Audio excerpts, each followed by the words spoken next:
कंचन, तुम क्यों इतना परेशान हो रही हो? मुझ पर भरोसा रखो, सब ठीक होगा। तुम कहाँ मैं कहाँ, तुम हीरा हो और मैं कोयले की खान का एक कोयला। ऐसा क्या है मुझ में जो तुम्हारे घर वाले मुझे एक्सेप्ट करेंगे? कंचन, तुम्हारे अंदर वो है जो आजकल बहुत कम लड़कियों के अंदर होता है।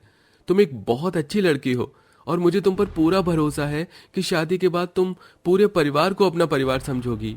लेकिन मेरा काला रंग, क्या गारंटी है कि जब तुम अपनी माँ को मेरे बारे में बताओगे तो वो शादी के लिए हाँ कर देंगी?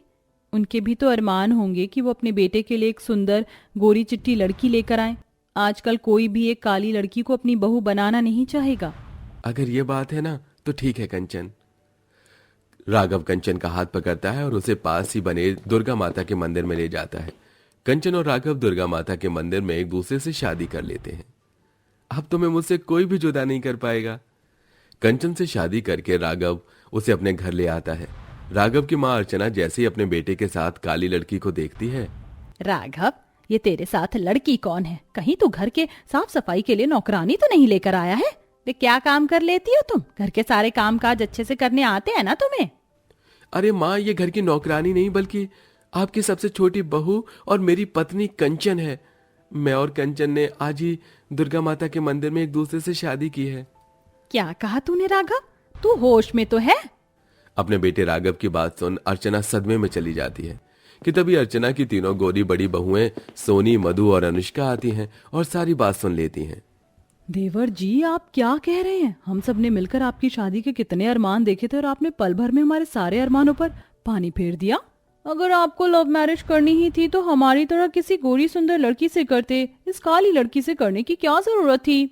मुझे तो लगता है कि इस काली डाय ने देवर जी पर कोई काला जादू किया है, जब तो देवर जी ने इससे शादी कर ली, वरना इस काली कलूटन को तो कोई कुत्ता भी घास ना डालेगा। बस करिए भाभी, बहुत बेइज्जती कर ली आप लोगों ने मेरी पत्नी की। अगर आपको कंचन से इतनी ही प्रॉब्लम है तो मैं और कंचन इस घर को छोड़कर चले जाते हैं। राघव कंचन का हाथ पकड़ता है और वहां से जाने लगता है। अपने बेटे को ऐसे घर छोड़ता जाता देख अर्चना राघव को रोक लेती है।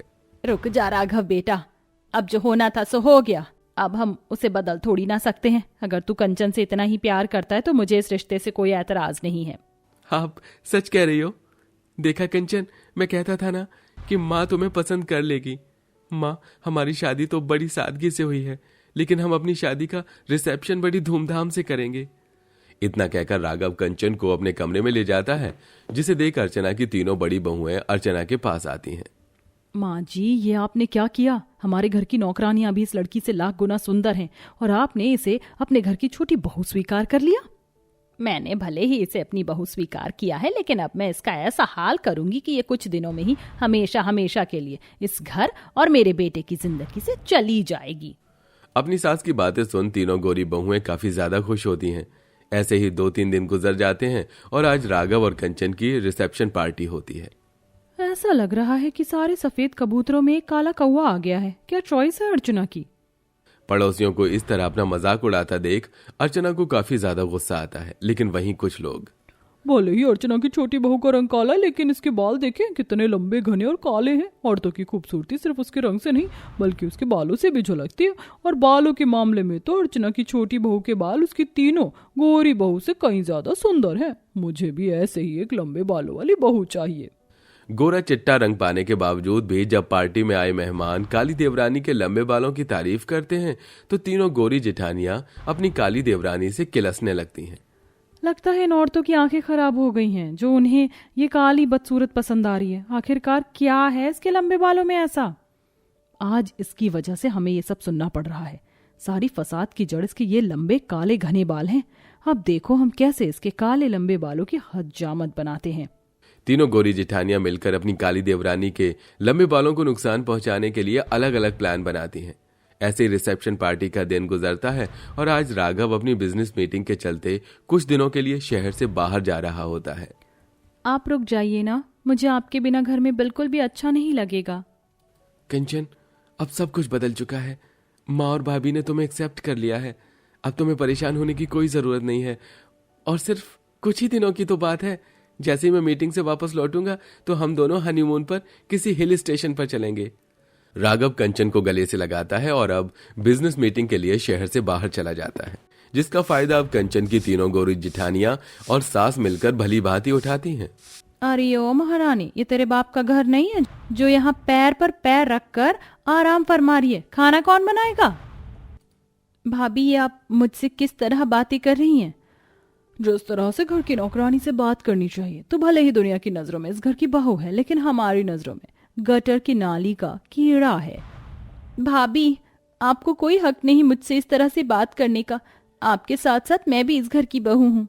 अच्छा, तो तू अब कल मुंह ही हमसे जुबान लड़ाएगी? अभी बताती हूँ तुझे। तीनों गोरी जेठानियां मिलकर अपनी काली देवरानी के लंबे बालों को पकड़ती हैं और उसे खींचने लगती हैं। भाभी, मेरे बाल छोड़ दीजिए। भाभी, बहुत दर्द हो रहा है। अगर अपने लंबे बालों की सलामती चाहती है ना, तो हमसे जुबान लड़ाने की कोशिश भी मत करियो और जितना बोला जाए उतना करियो, समझी? अपनी तीनों गोरी जेठानियों के इस अत्याचार से बेचारी कंचन आंखों में आंसू लिए किचन में आती है और खाना बनाने लगती है। कंचन के आ जाने के बाद अर्चना घर के सारे नौकरों को भी काम से निकाल देती है और अब घर के सारे काम की जिम्मेदारी बेचारी काली देवरानी पर आ जाती है। ये क्या, हमारी काली देवरानी ने तो पूरा घर चमका दिया। अब हम इससे क्या काम करवाएं? मेरे पास एक आइडिया है। अनुष्का मधु सोनी को अपना आइडिया बताती है और अब तीनों गोरी जेठानियां अपनी काली देवरानी के कमरे में जाती हैं और देखती हैं कि उनकी काली देवरानी आराम से सो रही है, जिसे देख सोनी अब अपनी काली देवरानी के लंबे बालों को खींचते हुए उठाती है। क्या हुआ भाभी? अब तो मैंने घर का सारा काम भी कर दिया है। घर का सारा काम कर दिया है तो क्या हुआ? लेकिन हमारी सेवा कौन करेगा? इस घर के साथ साथ तू हमारी भी पर्सनल नौकरानी भी है, समझी? तीनों गोरी जेठानियां हमेशा अपनी काली देवरानी के लंबे बालों को खींचकर कंचन को दर्द देती थी और बेचारी कंचन बिना कुछ कहे चुपचाप से इस दर्द को सहती थी। ये क्या, इस महीने में तुम लोगों ने शैम्पू की 8 बोतल मंगवाई हैं? माँ जी, हमारे लिए तो 2 ही काफी हैं। ये 6 तो आपकी छोटी वाली बहू के लिए हैं। बाल देखे हैं आपने उसके कितने लंबे हैं? एक बार में ही आधी बोतल लग जाती है उसके बालों में शैम्पू की। लगता है अब इसके बालों का कुछ ना कुछ तो करना पड़ेगा, वरना इसके बाल तो हमारी कंगाली का कारण बनेगा। आप उसकी फिक्र मत करिए, हमने पहले से इसका सॉल्यूशन सोच रखा है। तीनों गोरी जेठानियां अपनी काली देवरानी के लंबे बालों को नुकसान पहुंचाने के लिए चुपके से उसके बालों में च्युइंगम लगा देती है। हे भगवान, ये चिंगम मेरे बालों में कैसे लगा? अब मैं क्या करूं? चिंगम लग जाने की वजह से कंचन को अपने थोड़े बार बार बाल काटने लगती हैं, लेकिन इसका ज्यादा असर उसके लंबे बालों पर नहीं पड़ता, जिसे देख। अब देखना माँ जी, इसके बालों की क्या हालत करती हूँ मैं। इस बार तो इसका घर से निकलना कंफर्म ही है। सोनी कंचन के लंबे बालों को कंघी से इकट्ठा करना शुरू करती है और ले जाकर अर्चना के खाने में मिला देती है। पहले ही निवाले में मुंह में बाल आ जाने की वजह से अर्चना फौरन खाने के प्लेट को उठाकर फेंक देती है। कैसा खाना बनाया तूने? सिर्फ बाल ही बाल हैं इसके अंदर। पहले तो बस मैं तेरे इस काले रंग से ही दुखी थी, लेकिन अब तो तेरे काले बालों ने भी मेरा जीना हराम कर दिया है। जा, निकल जा मेरे घर से। मुझे घर से मत निकालिए। मैं नहीं जानती कि ये बाल खाने में कहां से आए। मैं तो चूड़ा बनाकर घर के सारे काम करती हूँ। अगर इसे घर से निकालना ही है तो इसका घमंड तोड़कर निकालो। घमंड है ना इसे अपने बालों पर। अनुष्का अपनी देवरानी के लंबे बालों को काटने के लिए अंदर से कैंची लेकर आती है।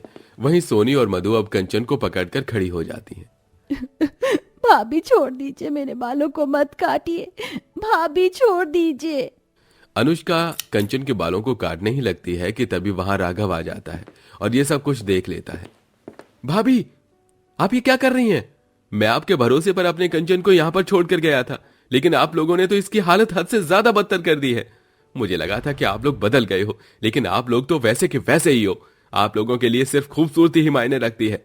माँ, ये तो मेरी फिर भी भाभी है, लेकिन आपने तो मुझे जन्म दिया था ना। आप अपने बेटे के साथ ऐसा कैसे कर सकती हो? मुझे शर्म आती है आपको अपनी माँ को कहते हुए। जहां मेरी पत्नी सुरक्षित नहीं, वहां मैं उसे 2 मिनट नहीं रखूंगा।